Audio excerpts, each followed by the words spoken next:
안녕하세요. 오늘은 네덜란드 방송에서 본 코로나 확진자와 그의 가족 인터뷰 내용을 이야기해 보려고 합니다.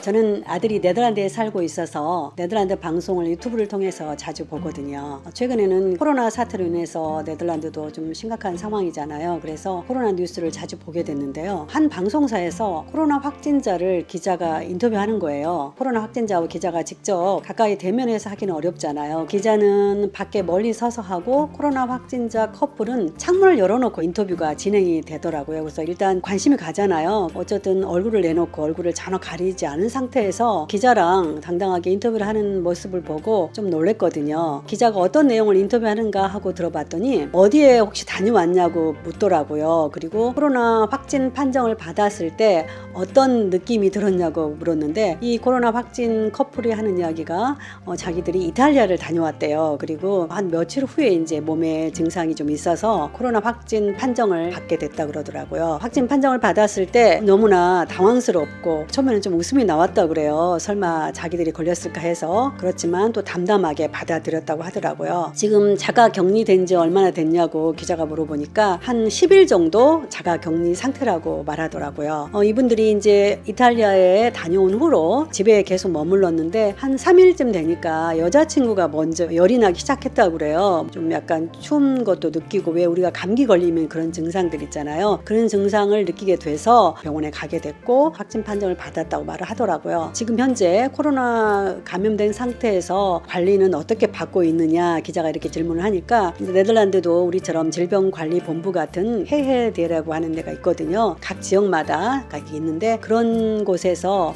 어떤 정보도 주고받고 또 개인 전화번호를 받아서 자기들의 상태를 계속 전화하면서 점검을 받고 있다고 하더라고요. 그곳에서 시간이 좀 지났으니까 몸에 아무런 증상도 없고 몸이 건강하면 24시간 이후 좀 지켜보았다가 밖에 나가도 된다는 식으로 이야기를 했다고 하더라고요. 그러니까 기자가 지금 몸 건강 상태가 괜찮은 것 같은데 왜 밖에 나가지 않느냐 이렇게 질문을 하니까, 자기 몸이 많이 예전보다 좋아졌지만 다른 사람들에게 감염될 수 있고 감염의 두려움이 또 있을 수 있어서 나가지 않고 집에 계속 머물고 있다고 이렇게 말을 하더라고요. 코로나 확진 판정을 받게 된 것을 기자가 어떻게 알리게 됐냐고 물어보니까 SNS나 페이스북, 인스타나 이런 걸 통해서 코로나 확진 판정을 받게 된 것을 알렸다고 해요. 공개적으로 코로나 확진 판정을 받기까지 어떤 증상이 몸에서 났고 확진 판정을 받고 집에 머물면서 자기들이 겪은 여러 가지 일상들을 SNS를 통해서 사람들에게 알리고 그 정보를 공유했다고 해요. 저는 이 부분도 좀 놀랐어요. 왜냐하면 본인들이 코로나 확진 판정을 받게 되면 이 나라의 경우는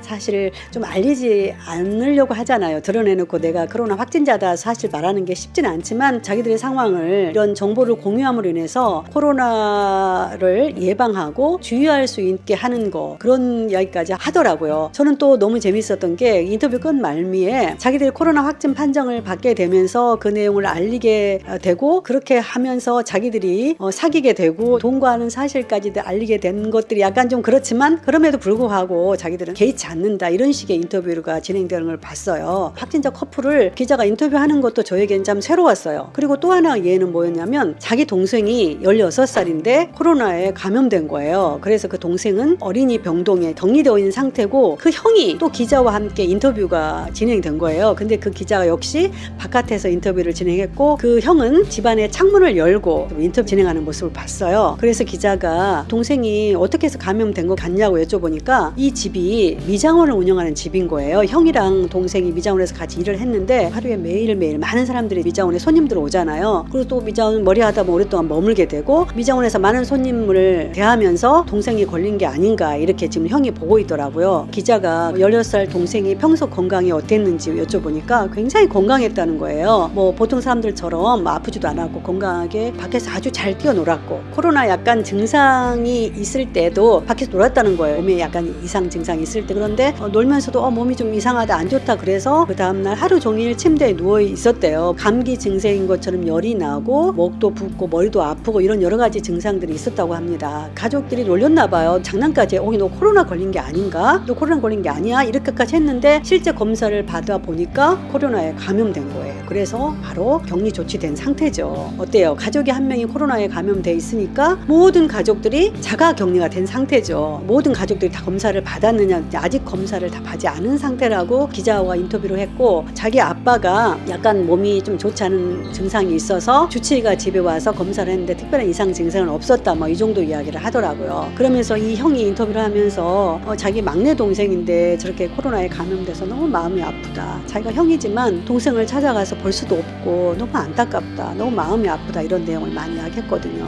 부모님은 다행히 가서 볼 수는 있나 봐요. 아직 어리니까. 이 부모님도 마스크를 쓰고 손 소독을 하고 정말 철저한 위생 관리를 하고 차를 타고 가서 얼굴만 보고 멀리서 이렇게 돌아오는 식으로 어렵게 동생을 지켜볼 수밖에 없어서 마음이 아프다고 말을 하고요. 기자가 그런 질문을 하더라고요. 코로나 상황에 대해서 해주고 싶은 당부할 말이 있느냐 물어보니까 이분이 하는 말이, 가족이 코로나에 감염된 것을 보니까 심각하다는 걸 많이 느낀다. 가볍게 보지 않았으면 좋겠다. 코로나를 좀 더 심각하게 받아들여주고 그만큼 주의를 하고 남들에게 피해를 주지 않도록 서로 격리하고 서로 거리를 두고, 그게 굉장히 중요하다고 말을 하면서, 그렇다고 해서 패닉 상태, 공포심까지 가질 필요는 없지만 코로나에 대해서 심각하게 받아들여줬으면 좋겠다는 그런 당부를 하는 것을 제가 봤어요. 제가 이런 방송들을 유튜브를 통해서 보면서 한 가지 또 공통적인 특징을 봤는데요. 마스크를 쓴 사람이 아무도 없어요. 네덜란드에 있는 아들에게 카카오톡을 통해서 연락을 자주 하면서 무슨 이야기를 하냐면, 아들아 너는 꼭 마스크를 써라. 마스크를 써야 된다. 마스크가 너무 중요한다고 제가 굉장히 엄마의 잔소리를 하죠. 그런데 아들이 늘 그랬어요. 엄마 여기는 마스크 쓴 사람이 별로 없어. 마스크 쓰지 않아. 이렇게 말을 하는 거예요. 왜냐면 그곳은 마스크를 쓰면 굉장히 심각하다고 보고, 또 동양인이 마스크를 쓰면 보는 눈이 좀 그런가 봐요. 그러다 보니까 서로들 마스크를 쓰지 않는 그런 분위기라는 거예요.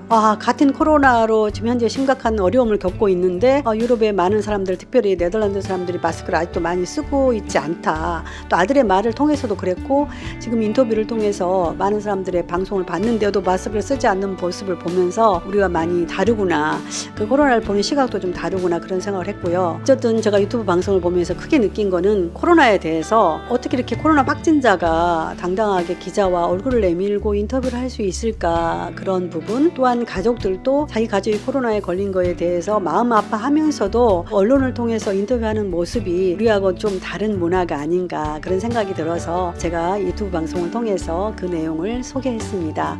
지금까지 들어주셔서 감사합니다.